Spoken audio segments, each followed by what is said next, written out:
America's Cup team. Well, this is the lineup on the far side for Austria, Ralf Krajbic.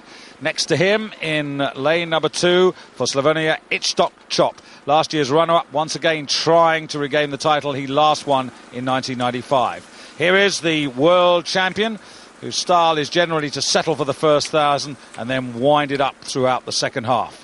From Magdeburg in Germany, the World Cup champion. Undefeated this season, Marcel Hacker, but still thought by one or two to be mentally fragile when put under extreme pressure.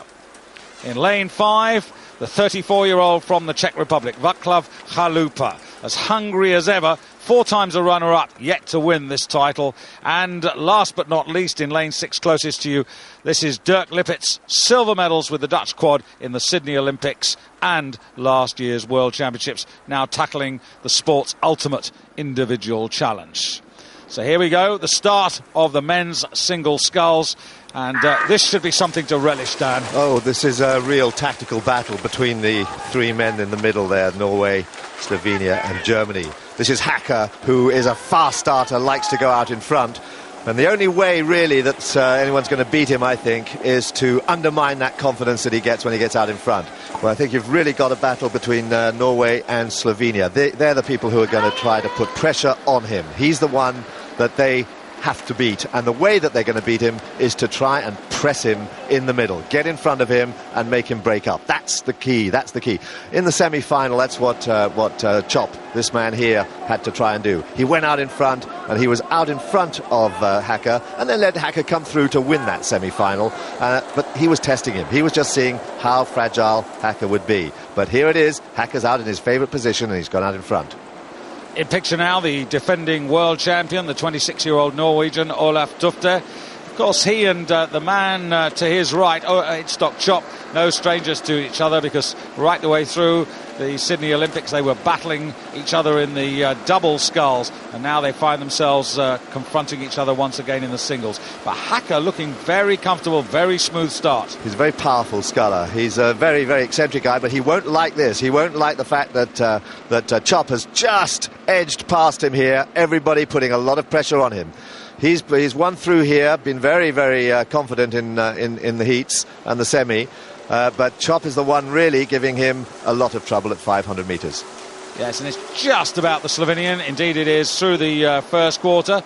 And good to see the Czech sculler, Václav Chalupa. Here he is in picture, right there, up with the pace. And Dan, wouldn't it be wonderful if one of these seasons this man could actually take the title? Oh, it would be a joy, because back in 1991 he's been winning medals but never the top one. He's a very big, powerful athlete.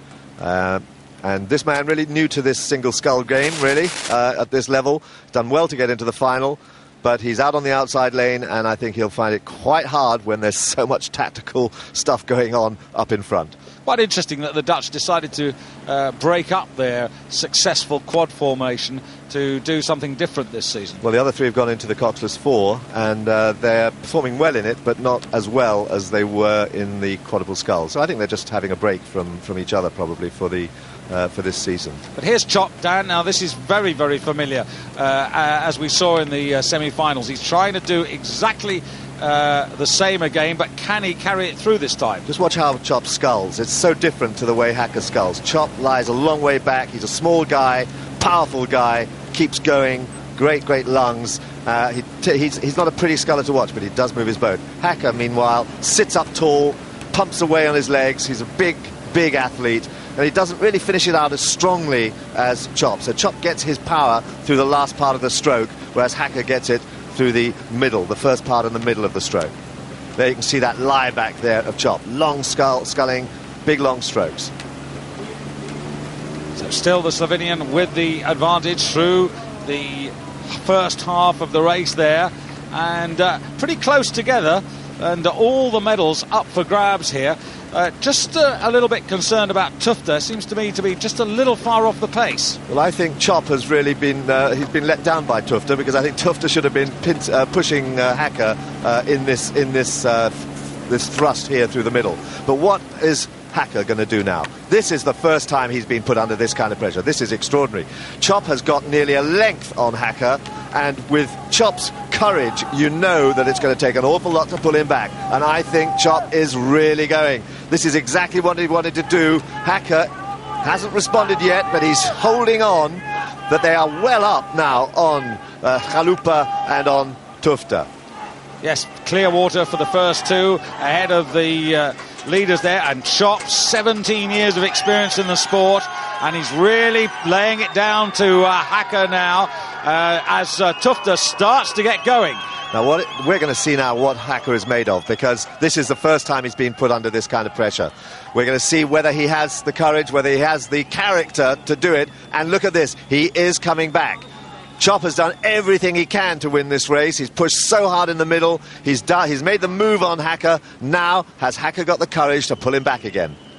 Yes, it's just reminding me of, for a moment, Dan, of last year's semi-finals when Hacker, put under pressure, did blow up and lost his place in the final when he was reckoned to be a contender 12 months ago. Well, he's retaken the lead here with 500 metres to go, and here comes the Czech. Here comes Chalupa. He's putting pressure now back onto Slovenia, but Hacker has gone through. That is remarkable. He was taken by nearly a length by Chop. Chop hasn't given up, though. Chop is fighting him now all the way. These two great scullers here, very different styles. Who's going to pull it out in this last 300 metres? Well, the 25-year-old from Magdeburg has got the advantage now, coached by Andreas Moll, who's been cool as a cucumber, has been looking after him. But he's also been quite relaxed, because earlier in the week he was right alongside us in the commentary box, not concerned to come and give an interview after the semi-finals. So it's seemingly Hacker, full of confidence, looking at Chop now, and seemingly, to me, Dan, in control of this race. Meanwhile, here comes Tufta on a charge against Chalupa at the bottom of the picture as we come in front of the grandstands and the crowds. This is a fantastic finish, but look what Hacker's done. He's just walked right away from Chop. Now Chop is under pressure from Chalupa and from Tufta, the world champion, coming out from fourth place, trying to get a medal, but no one's going to stop Hacker. Hacker is a length up and moving so powerfully and going very fast. Chalupa, closest to you there, is getting really frantic now because he can see a medal disappearing, because Chalupa is under enormous pressure from Tufta, who's just gone past him now. Hacker still looks at Chop, but he's safe, as you said, Dan. He's going to become world champion. Chop is going to hang on to the silver because Tufta's just a bit too slow in his final charge, and he has to settle for bronze. Poor old Chalupa finds himself out of the medal positions, and then Dirk Lippitz coming in ahead of the Austrian Ralf Krebitsch, who did well to get into today's final. But there's Hacker following in a long line of successful German scullers.